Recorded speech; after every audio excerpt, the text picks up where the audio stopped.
Brexit has happened now. Oh God. Yeah, everything is so different. I forgot. I didn't realize that it had happened. It's amazing. The thing. My favourite story around Brexit was all the controversy around whether or not Big Ben's bongs would bong when Brexit happened, because the bongs are switched off at the moment, and they only re-switch them on for certain important events. And everyone said, and Brexit happened at like 11 p.m. one evening, right, and everyone wanted the bongs to go, and they couldn't. And they were told it's going to cost like £200,000 or something to do the work required to have them bong. Right. And then all this like fundraising, this crowdfunding fundraiser started to try to raise all this money, and it got ridiculous. And there were like front pages of newspapers saying, Big Ben must bong. Right. I don't think it did in the end. I was going to say, did it bong in the end? No, No. it didn't bong in the end. No. Well, I mean, that feels like, I don't know I can't remember if I said this or if I didn't say this, because I think it's smarter not to say it, but I'm going to say it now because no one's listening, and goodbye internet. But I always had like a Brexit escape plan, which is when Brexit's happening, don't be in the country, because you just don't know if, not that I would really expect there to be a problem, but I would expect people to be crazy and expect there to be a problem. Yeah. But with this thing, I remember trying to assess since we've been on this long march of, is Brexit actually happening or is Brexit not happening? Trying to assess like, what's the thing that's happening at the end of January? And I was like, okay, here's my level of like, but is it really Brexit? Is this the one that I feel like I'll wait this out in Holland, right? And I was like, no, this is not the one where I'm going to wait this out in Holland. Yeah. I mean, as far as I can tell, it's the, sure, it's official, but actually we still have at least another year before anything. We're still essentially occurs. in Europe for the next year. Yeah, like you've still got free movement, on our passports and things like that. And, that's right. Because I was I forgot, I was flying in on the 31st or the 30th or whatever it was, and I arrived in Heathrow and I was looking around. I was like, oh, all these passport signs are still exactly the same. So nope. Nothing's really changed here. I'm putting all the pieces in place for my Irish passport now. Oh, really? Okay. You're gonna do that? I think so, yeah. I don't think it's going to do me much good, but it'll just make me feel better, like I got one over them. Who were the ones that you got something over in this scenario? I don't understand. The people who made us leave, like the people who were trying to deny me Europe. I was thinking about this all backwards. You're getting the Irish passport to retain your access to Europe. That's what you're doing. Yeah, so I'm still a European citizen of Europe. I was thinking of it all backwards, like, oh, you're getting it so that you can stay in the UK, but I think you're pretty solid on that. No, I'm a British citizen. I've got a British passport, yeah. So anyway, I've got a question for you. Yeah. This came up in a weird way. The reason I'm even asking about it is very indirect and weird, but it was an interesting question I heard discussed on a football podcast the other day, which was, if you had 1 hour to dispose of a dead body, how would you do it? Where am I? In your apartment in London. Well, then I'm just I'm just totally is the answer. You are actually, yes. Right? Like, yeah. Where I'm going to dispose of it is, I guess I'll just bring it right to the police station and beg for mercy, right? Like, that's where I'm going to dispose of the body. Jesus Christ. You've got a chance out where you are, but I've got nothing to work with. You've got a lot of CCTV to worry about as well. Well, like, I'm living in an apartment in the center of London. Yeah, the most CCTV city on the face of the earth. You don't have a car. I don't have a car. Yeah. I'm just thinking, what's the biggest box I have in my house? Right, like I just have these little travel suitcases, to put in the overhead bin. I mean, you would have to cut yours into small pieces, clearly. Okay, what do I have in terms of cutting implements? I've got some scissors. I've got some butter knives. Like, we don't do a lot of serious cooking at the Gray household. Yeah, I've got nothing. I have no way to dispose of the body. Hell, I just realized there's CCTV just within my own building for security, right? Like, I can't even get out my own front door before they're like, what's in that bag? Like, I haven't even made it to the street level. Yeah. So but you've got a fighting chance. You've got options. The car is the main thing, right? Yeah. You can pull your car up pretty close to the driveway. Yeah. And where do I take it? You bring it to the tip. right? That's what you would do. Look, you take it to the tip. Why not? Isn't there a place at the tip where you can dispose of it? There are too many people at the tip anyway. Right. There's staff at the tip looking at everything you throw. Make sure oh no, don't put the bottle in that bin. Don't put cardboard. Oh no, don't put that human head in that bin. That's for cardboard. Right. That's for human legs, not human heads, you silly Billy. Whenever you say the tip, I'm thinking the one that I had the most recent experience of is years and years ago when I was in Hawaii. Of like, but their like garbage disposal was just like an open pit in a volcano, and it's like, yeah, you can throw a body in there and it's fine. No one will ever there's no staff or anything. So yeah, because you can get your car close enough to the front of your house that you could get a body in a car and you'd be fine. Yeah, my neighbors are pretty nosy though. I can think of some that would probably be watching out the window. But if I got it in a big bag, I guess I don't know. Or just you waited until the wee hours of the morning, right? Like you'd be fine. Yeah, I mean that's against the spirit of my. You've got 1 hour, but yeah, okay. Oh, you've got 1 hour. Oh, okay, so it's like boom, right now you've got 1 hour. Oh, I didn't realize that. And you also have you have a radius. Like what are you gonna do? Okay, you get it in the car. Where are you going? I don't know. It makes me anxious just thinking about it. It's like an anxiety dream. You don't want to plan ahead for this contingency. I thought you might have a good answer though, but it sounds like you've just given up as well. Well, this is in my situation. I've got no hope. There's no way. There's nothing I can do. That my radius is way too small and it's way too covered. There's just no possibility. But I was like, what this makes me think of is, what's the best thing if you're trying to fall asleep at night and you're like, oh, I'm just going to browse around on the internet for a while. a great thing to start reading about is like unsolved murder mysteries, right? It's like, oh, that's going to put you right to sleep. Oh yeah.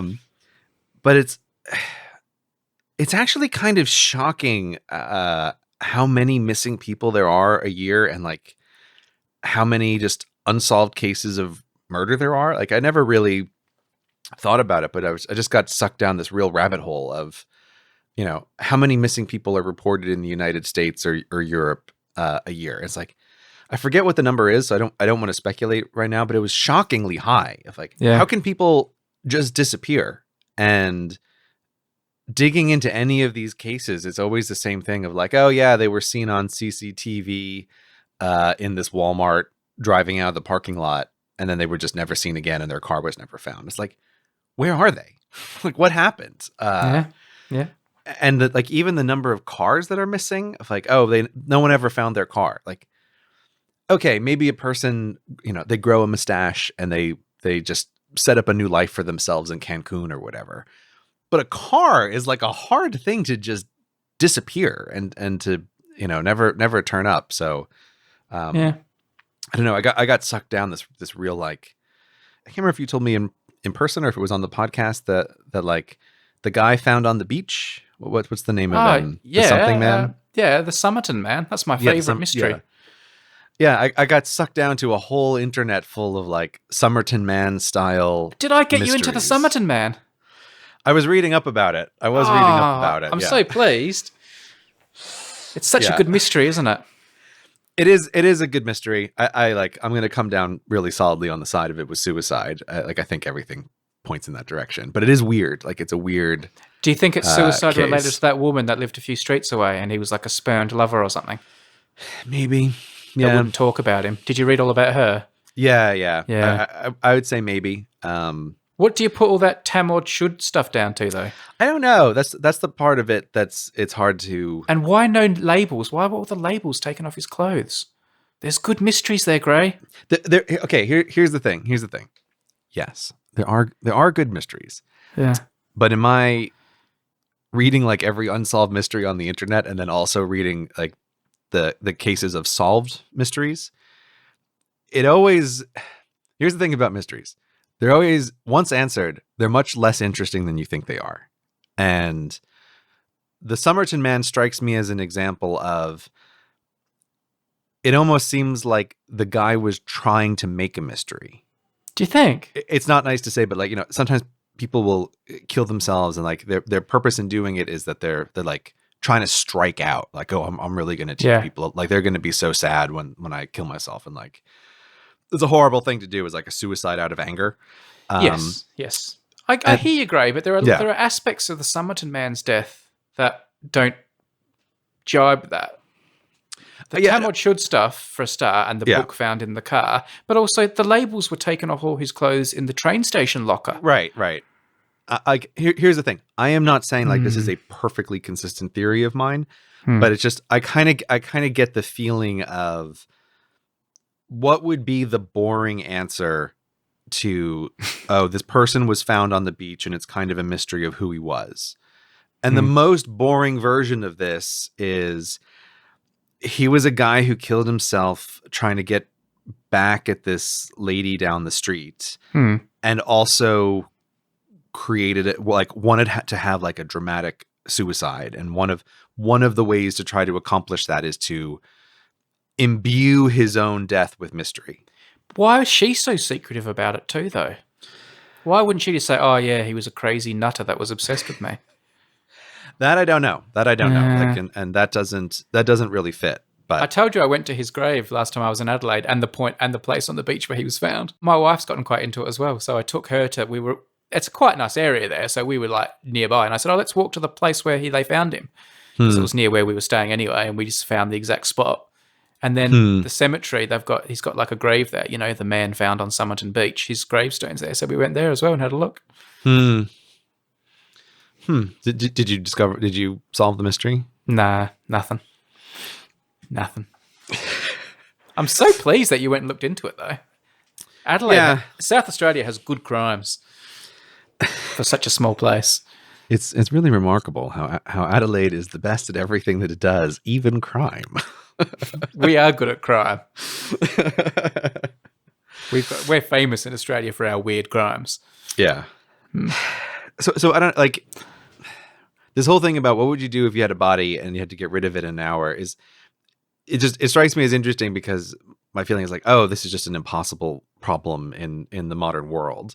But then it's also squaring that with there's a lot of missing people and there's like a surprising number of just mysterious deaths or disappearances and things like the Somerton Man, where it's like, what is the deal with this? Like, how did this, how did this happen?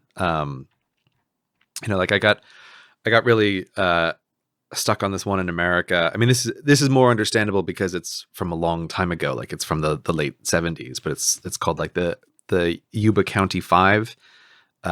It's sometimes called like the American Dyatlov Pass, and it's basically 5 guys who went to the movies one night and then all turn up dead, like frozen to death in the mountains, like months after they just went out to the movies. And it's like impossible to understand how the situation even occurred. It's like they're way out of their way. They abandoned their car on this road in the middle of nowhere. Some of them obviously survived in like this building that they found. But they like this is a strange situation because one guy found like a ranger station that was packed with food and starved to death over the winter in a building filled with food. And it's like, I can't remember if it's all of them or only some of them were mentally disabled.